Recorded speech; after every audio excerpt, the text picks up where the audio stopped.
has not spoken, who has filled out a card, will be given a chance to speak. But you all are violating physical distancing and putting people at risk. The point. Sergeant, the people who were sitting lawfully in this room have been detained, Sergeant, and that is unacceptable. Sergeant, this meeting cannot continue. Sergeant, we're not going to ignore the people who have been unlawfully detained for no reason while you sit here and let us talk. That's not acceptable. And with that, we say good evening to you. If democracy is supposed to be noisy, then what happened at Cincinnati City Council today did not disappoint. And as the dust settled, the city has a new budget tonight. Walter Smith Randolph witnessed the fireworks. He's live from City Hall. And Walter, this went on all day long.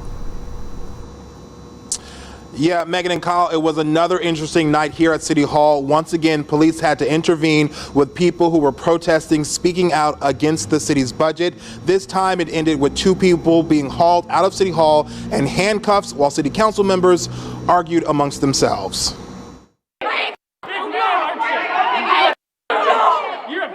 This is the moment Cincinnati's Budget and Finance Committee meeting descended into disorder. Several people were escorted out of City Council chambers by police. While that played out, City Council argued amongst themselves. I move to overrule the decision of the chair. He should be allowed to come back. I second that motion that everyone who is waiting to speak should get to come back and give their testimony. Roll call vote. Mr. Seelbach, you're not the mayor and you're not running this meeting. Neither are you. As police regained control of the meeting, protesters outside were frustrated because some say they didn't get a chance to speak. 8 cops came in the room and these cops grabbed me. I was like, I haven't spoken yet. And they're like, oh, you got to go. And they didn't even really give me a chance to leave. Eventually, the meeting continued, lasting for 9 hours. Budget and Finance Chair David Mann says he hasn't seen public comment like this in decades. I have not seen like this since the 2 points that I lived through, the Vietnam War protest and the civil rights marches. In the end, City Council passed a budget. While it does not defund the police like many have called for, Council did divert a $1 million increase slated for CPD to other programs. The police received the funding that they need, no layoffs, programs continue.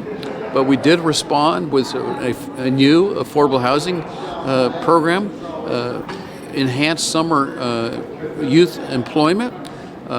We preserved funding for human services agencies. Mann, who caught fire last week for abruptly ending another disorderly budget meeting, says redirecting that funding from police to human services is just the start of addressing the concerns of protesters. We did many things that began to address the problems that we have in our community.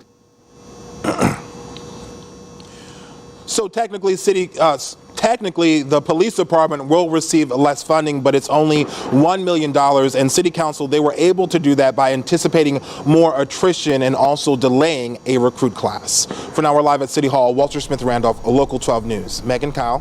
Walter, thank you. City Council also voted to fully fund the Citizen Complaint Authority.